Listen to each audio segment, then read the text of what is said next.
इस वीडियो में मैं आपको विदाउट टेक्निकल नॉलेज मैं आपको सिर्फ ये बताऊंगा कि प्रूफ ऑफ वर्क और प्रूफ ऑफ स्टेक को आप आसानी से कैसे समझ सकते हैं। प्रूफ ऑफ वर्क और प्रूफ ऑफ स्टेक दो कंसेंसस मैकेनिज्म्स हैं। इसका मतलब ये है कि ब्लॉकचेन को कैसे चलाया जाए, डेटा कैसे सिंक्रोनाइज हो और वैलिडेट हो, और जो ट्रांजैक्शंस वहां पर होती हैं वो कैसे हैंडल की जाए।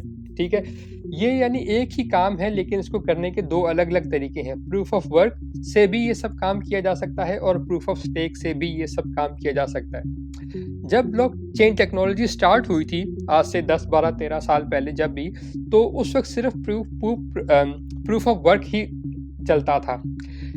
लेकिन जैसे जैसे वक्त गुजरता गया और दुनिया में क्रिप्टो करेंसी का नाम फैलता गया, तो और माइनर्स भी ज़्यादा आना शुरू हो गए माइन करने के लिए बिटकॉइन को।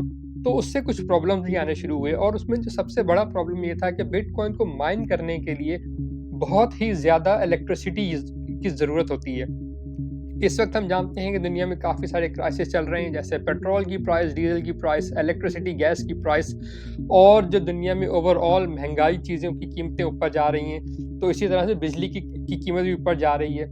और बहुत दुनिया में ज़्यादा तो नहीं लेकिन बहुत जगहों पे अब जो बिजली का जो है प्रॉब्लम आना शुरू हो गया है। इवन जो फर्स्ट वर्ल्ड कंट्रीज़ हैं, यहाँ इंग्लैंड और जर्मनी जैसे मुल्कों में भी ये प्रॉब्लम्स अब आना शुरू हो रहे हैं, जहाँ पे कि कभी किसी ने सोचा भी नहीं था कि यहाँ कभी इलेक्ट्रिसिटी का, गैस का कभी कोई इश्यू होगा, लेकिन अब शुरू हो गया है। तो बिटकॉइन जो था, जब मैंने जैसे आपको बताया, जब ये शुरू हुआ था तो ये सिर्फ प्रूफ ऑफ वर्क पे चल रहा था, और प्रूफ ऑफ वर्क जो है उसको चलाने के लिए बहुत ही ज़्यादा बिजली की ज़रूरत होती है। इसकी वजह से गवर्नमेंट्स ने भी प्रूफ ऑफ वर्क जो है उसको अच्छा नहीं उनको समझा, और फिर आहिस्ता-आहिस्ता करते-करते एक नया सिस्टम आना शुरू हो गया जिसको कहते हैं proof of stake. Proof of work का एक प्रॉब्लम और भी था कि उसको शुरू में चलाने के लिए बहुत ज़्यादा टेक्निकल नॉलेज चाहिए होती है, बहुत ज़्यादा पैसा चाहिए होता है सिस्टम को चलाने के लिए, और फिर उसके अलावा जो इलेक्ट्रिसिटी का जो मैंने आपको बताया वो प्रॉब्लम तो है ही। जब प्रूफ ऑफ स्टेक आया तो उसके बाद ये वो इलेक्ट्रिसिटी का जो प्रॉब्लम था वो ख़त्म हो गया, और जो उसको सिस्टम को बनाने के लिए भी आपको उस तरह से प्रूफ ऑफ वर्क की तरह बहुत महंगे कंप्यूटर शुरू में नहीं खरीदने पड़ते। आपको कोई बहुत ज़्यादा ऐसा नहीं है कि हर कोई जो जिसको स्टेकिंग करनी है उसको कोई बहुत ज़्यादा महंगे कंप्यूटर्स खरीदने हैं, या उसको टेक्निकल नॉलेज चाहिए है कोई बहुत ज़्यादा, और या उसको कोई बहुत ज़्यादा इलेक्ट्रिसिटी का प्रॉब्लम होगा। प्रूफ ऑफ स्टेक में ये तीनों प्रॉब्लम बिल्कुल नहीं है। इसका मतलब ये नहीं है कि proof of stake proof of work से बिल्कुल अच्छा है। प्रूफ ऑफ वर्क जो है उसका एक बहुत बड़ा जो एडवांटेज है वो ये है कि वो प्रूफ ऑफ स्टेक से बहुत ज़्यादा सिक्योर है, बल्कि आप यूँ समझिए कि हाईएस्ट सिक्योरिटी जो है वो प्रूफ ऑफ वर्क में है।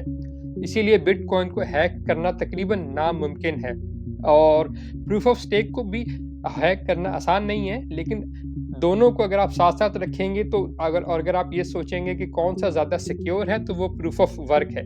लेकिन सिर्फ़ सिक्योरिटी ही हर चीज़ नहीं होती, और भी बहुत सारी चीज़ें देखनी होती हैं। इसी वजह से आपने देखा होगा कि पिछले दिनों में इथीरियम का मर्ज हुआ है, और इथीरियम का मर्ज प्रूफ ऑफ वर्क से प्रूफ ऑफ स्टेक में हुआ। यानी प्रूफ ऑफ वर्क टेक्नोलॉजी पे इथीरियम जब स्टार्ट हुआ था तो उस वक़्त वो प्रूफ ऑफ वर्क पे था, और अब वो प्रूफ ऑफ स्टेक पर शिफ्ट हो गया है।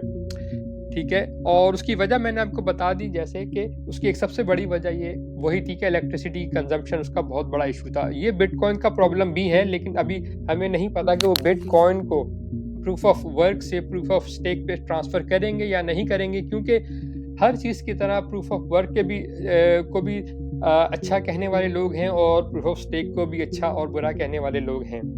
तो जैसे मैंने आपको बताया कि जब क्रिप्टो करेंसी या ब्लॉकचेन टेक्नोलॉजी शुरू हुई थी तो प्रूफ ऑफ वर्क था, लेकिन अब प्रूफ ऑफ वर्क भी है और प्रूफ ऑफ स्टेक भी है, और क्या पता कि आगे चल के कोई और नया सिस्टम भी आ जाए।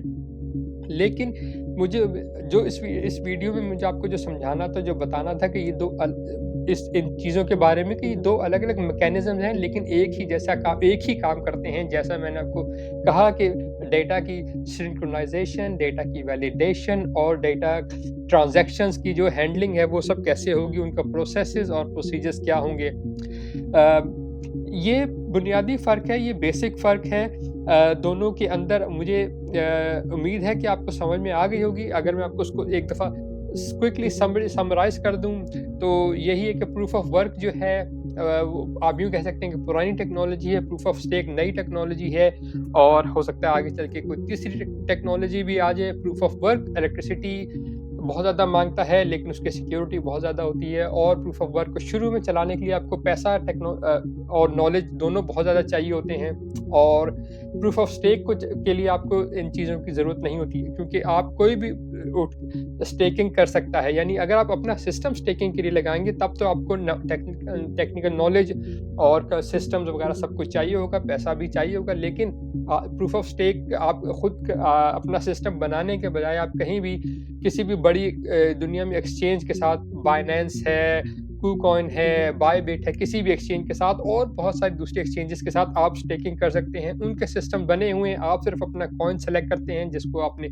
स्टेक करना होता है और वहाँ पे आप स्टेक उनके साथ आप स्टेक करते हैं और आपको उसका रिवॉर्ड मिलना शुरू हो जाता है। तो बस उम्मीद है कि आपको समझ में आ गई होगी कि प्रूफ ऑफ वर्क और प्रूफ ऑफ स्टेक ये क्या चीज़ें हैं और इनका क्या फ़ायदा या क्या नुकसान है।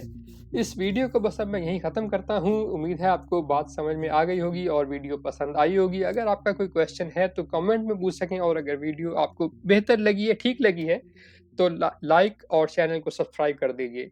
इसके साथ ही मिलते हैं अगली वीडियो तक। शुक्रिया।